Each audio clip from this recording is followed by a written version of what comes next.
Bom dia! Vamos a mais uma videoaula, hoje com um assunto lindo, novas de grande alegria. Esse é o título da aula de hoje.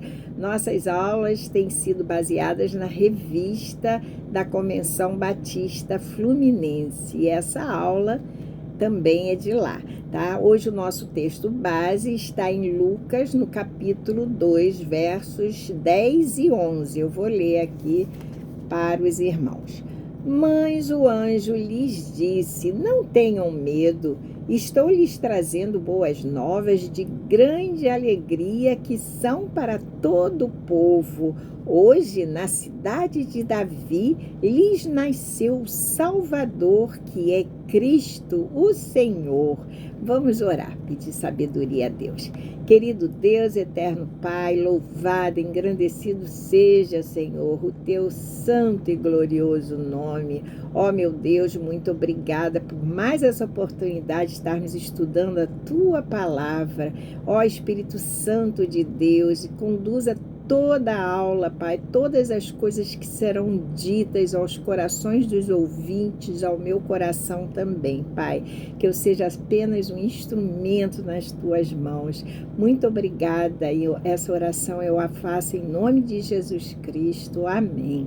Vamos conhecer o alvo da lição, que é onde queremos chegar com o estudo da lição como um todo. Ao final do estudo, deveríamos mostrar ao homem que a reconciliação com Deus e o perdão de seus pecados só foi possível com a vinda do Messias prometido, que é Jesus. Agora vamos conhecer os propósitos da lição. Primeiramente, no sentido do saber, no sentido cognitivo, ao final do estudo, né, deveremos entender que Jesus Cristo é o Messias prometido por Deus. Para quê? Para reconciliar, resgatar, melhor falando, a humanidade perdida da condenação eterna. E agora conhecer o propósito no sentido do sentir.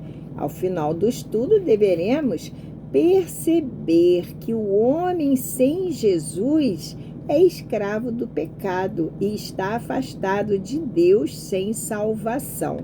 E, finalmente, agora conhecer o propósito no sentido do agir. O que é que eu devo fazer depois que eu aprender, né, o assunto? Aceitar alegremente a Jesus como seu Senhor e Salvador pessoal, voltando assim à presença e comunhão com Deus. Glória a Deus. Vamos à introdução desse assunto lindo, maravilhoso, né? O nascimento de Jesus, ele foi a resposta, né, do cumprimento de uma promessa feita por Deus há séculos.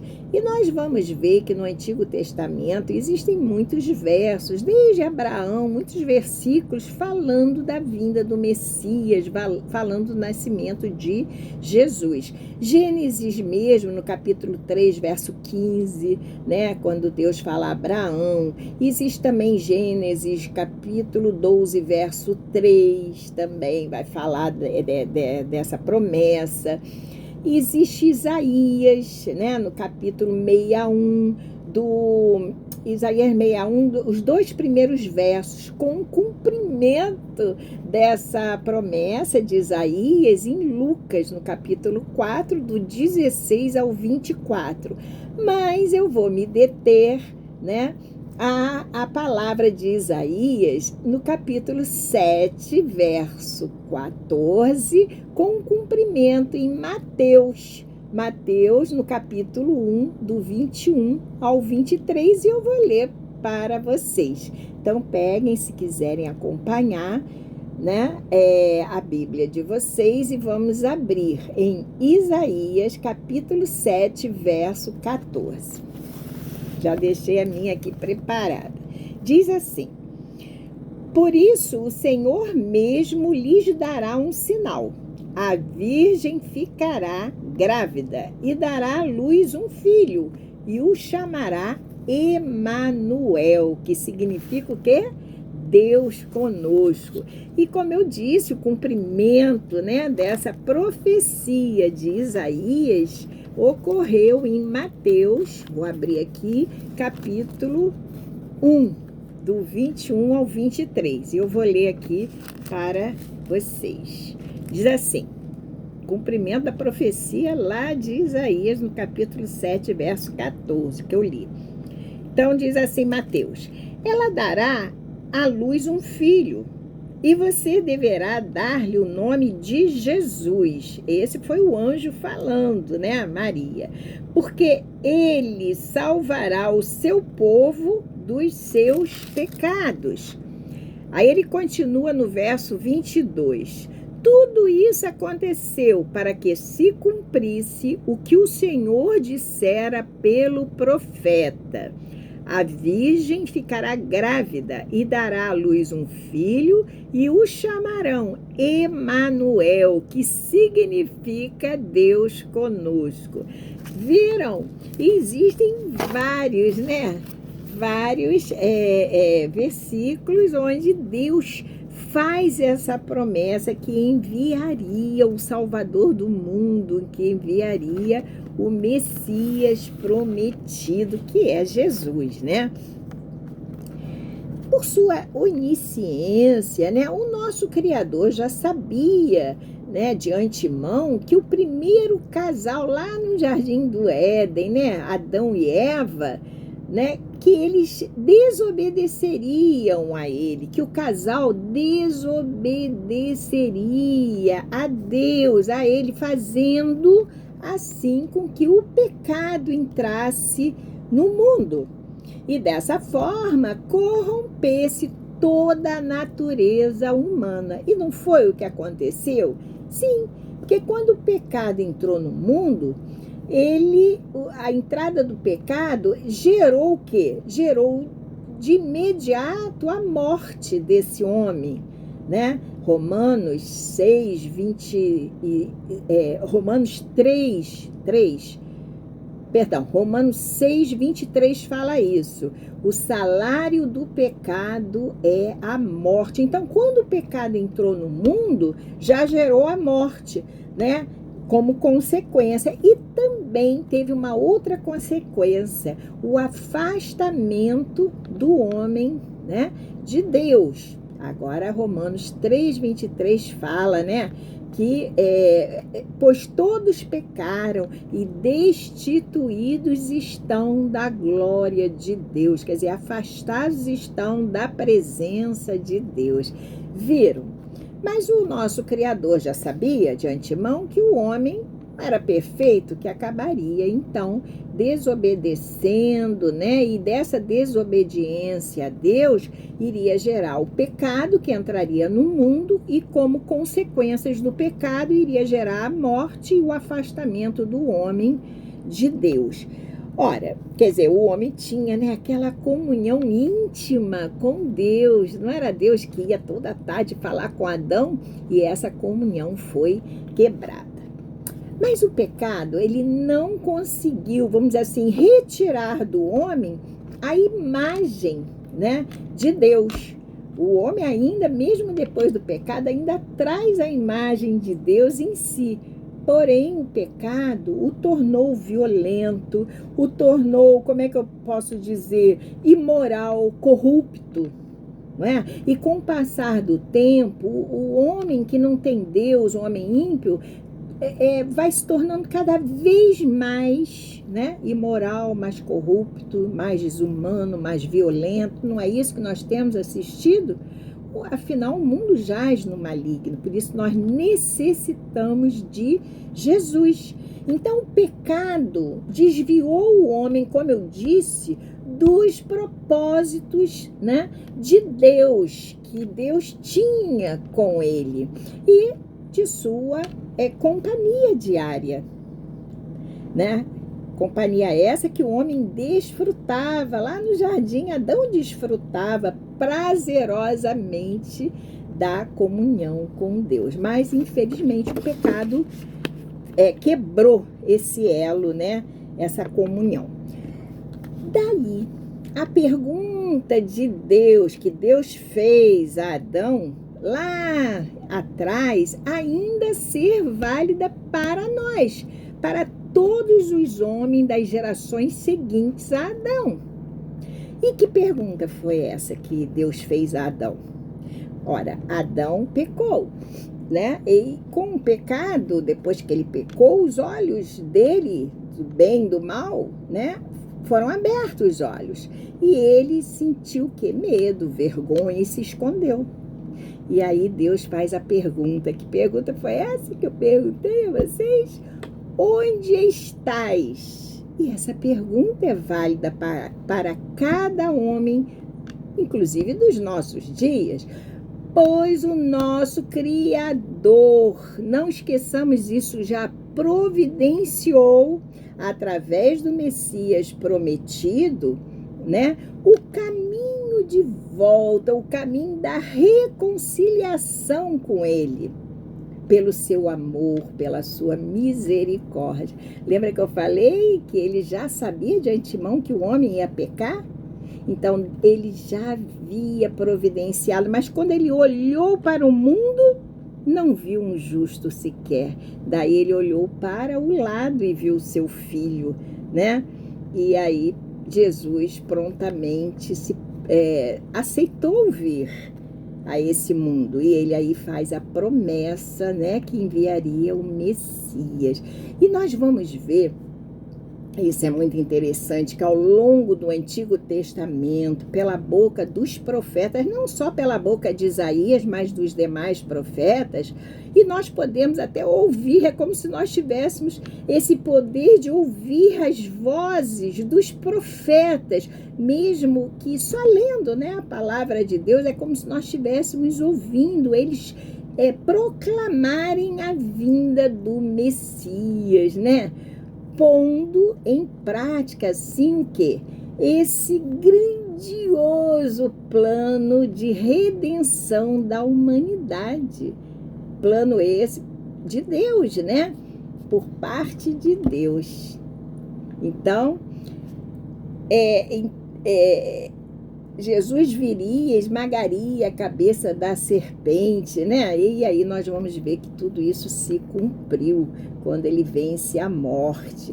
Agora, também achei muito bonito o autor quando lembra, e aqui eu floreei mais um pouquinho, quando ele diz assim: todos os detalhes da história do povo de Israel lá no Antigo Testamento, ele cita as batalhas ganhas, as batalhas perdidas, né?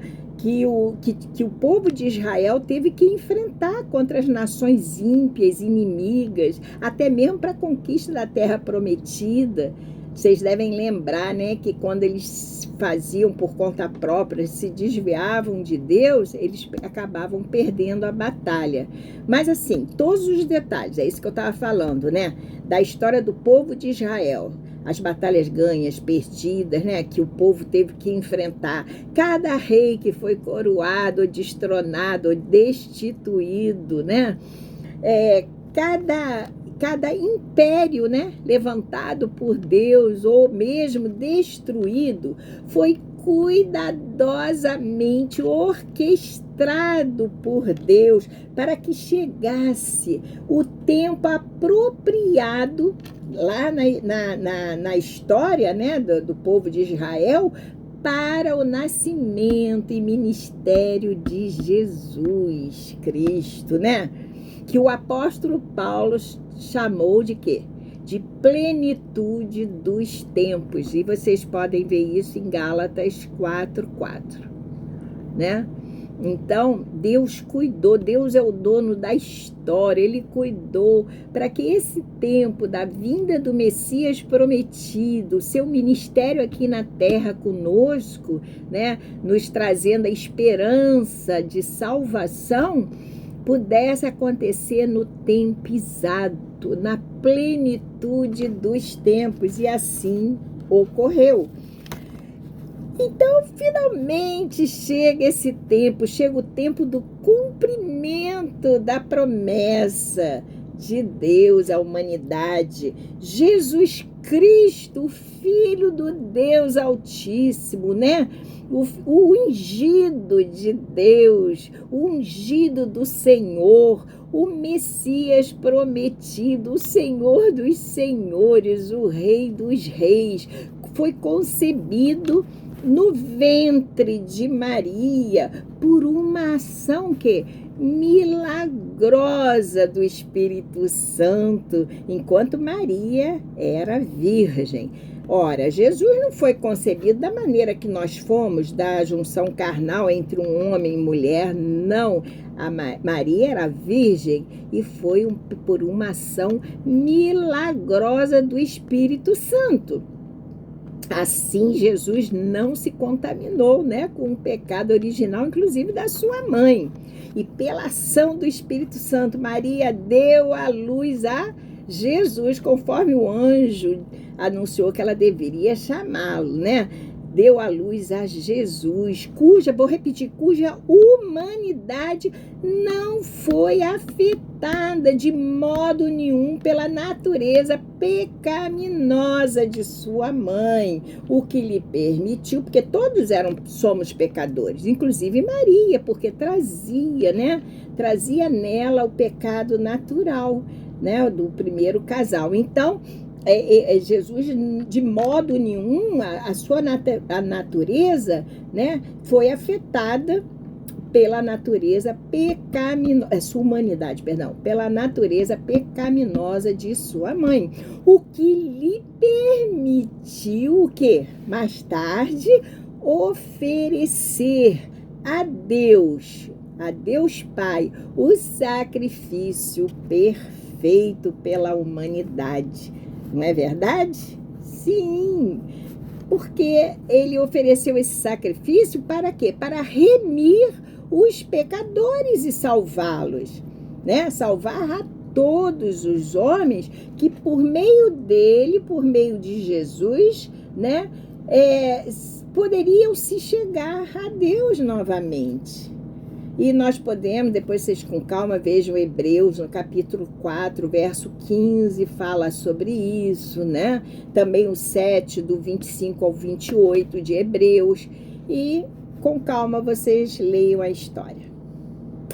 Lucas, no capítulo 2, no verso 52, o que ele diz? Ele diz que Jesus ia crescendo em sabedoria, estatura e graça diante de Deus e dos homens, né? Ao longo de sua vida adulta, ele realizou muitos milagres, né? Mostrando aos homens, mostrando à humanidade que ele era o Messias prometido e esperado pelos judeus. Os judeus conheciam bem a lei, né?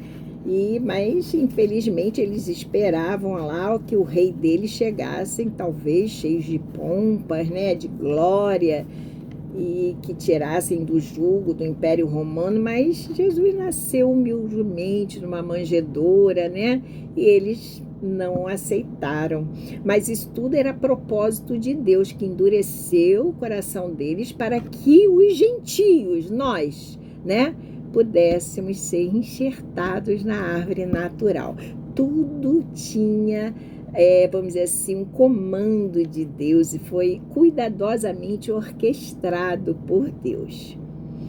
Bem, e o que Jesus fez? Ele também veio com seu ministério e ele pregou a palavra de vida eterna, né? Ele trouxe o quê? Vamos dizer assim, ao mundo. Ele trouxe consolo, ele trouxe paz, ele trouxe esperança, ele trouxe luz ao mundo que se encontrava em trevas. Através do nascimento de Jesus, o que se resgatou? Resgatou-se o relacionamento de Deus com os homens, que havia se perdido, que havia sido o quê? Destruído pelo pecado do primeiro casal lá no Jardim do Éden, né? E através agora da morte, do sacrifício, né, da cruz, Jesus se entrega por nós, por todos, pagando assim o alto preço da nossa redenção, né? Pelo derramamento do seu sangue inocente. Então, Deus Pai providenciou um caminho de volta, um retorno do homem à sua presença, à sua comunhão, que já não seria mais possível, né? Depois do pecado. Mas foi através da ressurreição dele, ao terceiro dia de sua morte, que Jesus traz a esperança de vida eterna pela salvação do homem arrependido. Porque se ele venceu a morte, ele nos promete que nós venceremos também. Afinal, ele foi o primogênito, né, dentre os mortos, a ressuscitar. Mas o que nós devemos destacar agora? Que Jesus, olha, nós temos que lembrar que Jesus, com seus discípulos, eles andaram por todos os vilarejos, cidades. Vou tomar um golinho de água aqui.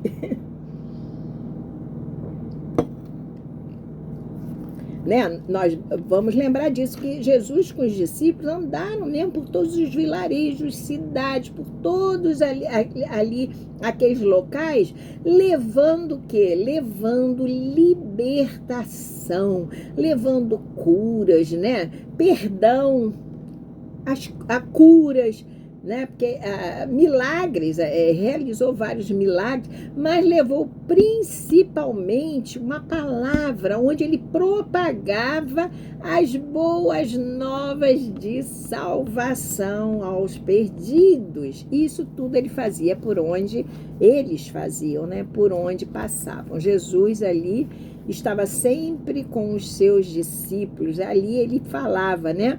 Depois os discípulos aprenderam e também começaram a propagar, né, essas palavras, né? Muito bem. Nós temos também que ver uma coisa, essas viagens que Jesus realizava, vamos chamar de viagens missionárias, porque ele tinha essa missão, né, de levar também a libertação, não só física, para provar que ele era o Messias prometido, mas a espiritual, a cura, né? Ele realizava por amor e também, principalmente, pregando as boas novas de salvação e esperança ao povo.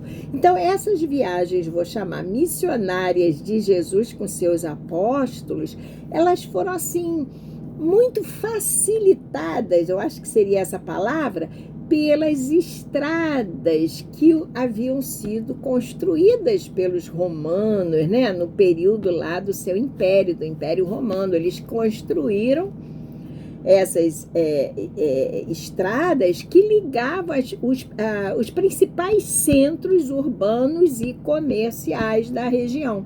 Eles já fizeram isso e, naturalmente, foram muito úteis a Jesus. E nessa época, a época lá de Roma antiga, né? Roma, aliás, era altamente politeísta. Por isso a gente diz, nessa época, as cidades estavam assim muito helenizadas, né? Sofriam muita a influência dos gregos, né? Da cultura grega. E tinham aquele universo plural e politeísta, né, da cultura mesmo, que é chamada greco-romana. Essa cultura greco-romana, o que é, em suma?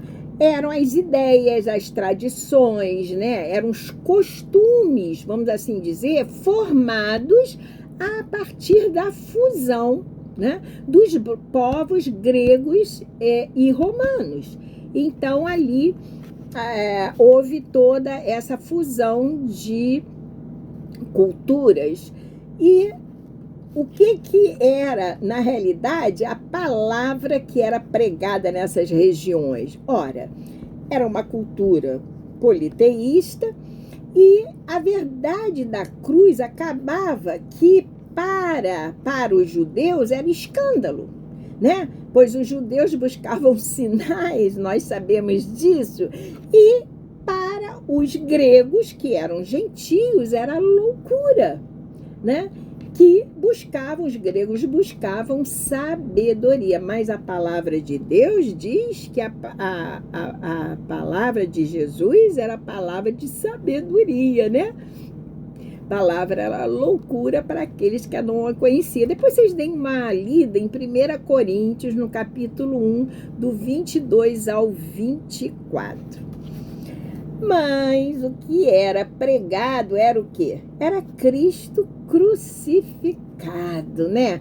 Poder de Deus, olha, e sabedoria. E sabedoria. E essa não deve ser a nossa pregação dos dias de hoje? Que Jesus morreu, né? Foi crucificado, mas nós não podemos parar aí, né? Mas que ele venceu a morte ao terceiro dia, ele ressuscitou e nos prometeu vida eterna, né? É muito lindo. Vamos à conclusão, então, desse estudo lindo e maravilhoso, onde eu aproveitei bastante coisas do que o autor escreveu naquela parte que fala pensar, né, agir, o que nós devemos, de fato, lembrar. Cristo, de fato, nasceu, Cristo cresceu, Cristo viveu, né, sem pecado algum, porque ele foi concebido por uma ação milagrosa do Espírito Santo no ventre, né, da Virgem Maria. Maria era virgem. Depois vocês deem uma olhada em 2 Coríntios 5, 21. E hoje nós somos chamados para sermos de que forma? Semelhantes a Cristo, não é? Parecidos com Ele, vivendo uma vida parecida com a vida que Cristo viveu, fugindo do pecado, né? O pecado nós devemos fugir dele, fazendo assim a vontade do nosso Pai que está nos céus. Olha, o que diz? Estão com a Bíblia aberta? Abram a Bíblia em Efésios, capítulo 5, os 2 primeiros versos. Diz mais ou menos assim: portanto, sejam imitadores de Deus, como filhos amados. Olha, vejam que nós passamos de criaturas, porque todos somos, né? Porque Deus nos criou para sermos chamados de filhos, considerados filhos, quando reconhecemos que Jesus deu a sua vida por nós. Então, vou reler. Portanto, sejam imitadores de Deus como filhos amados e vivam de que forma? Em amor, como também Cristo nos amou e se entregou por nós como oferta e sacrifício de aroma agradável a Deus. A minha versão, eu acho que é a NVI. É a NVI. Aí pode ter alguma alteração, mas a mensagem é a mesma. E como que nós vamos conseguir viver assim, dessa forma, imitando a Deus, evitando o pecado, nos distanciando do pecado? Nós vamos conseguir quando nós nascemos de novo. Como eu falei, aceitamos a Jesus, nos batizamos, quando o Espírito de Deus entra em nós e opera em nós o seu poder, né, a sua influência, e aí nós conseguimos abandonar, né, essa tendência que temos pecaminosa, porque o homem tem essa tendência pecaminosa mesmo depois que aceita Jesus, porque a velha natureza está nele e vai brigar o tempo todo com a natureza, né, nova que ele ganhou, a vida nova, a nova natureza. E é isso, por isso nós temos que estar ligados a Deus, né, em oração, em meditação, para que sempre a nossa nova natureza possa vencer a velha natureza do homem que está em nós, né, que carregamos. Muito bem, a velha natureza é a herança de Adão, né, do pecado de Adão, né?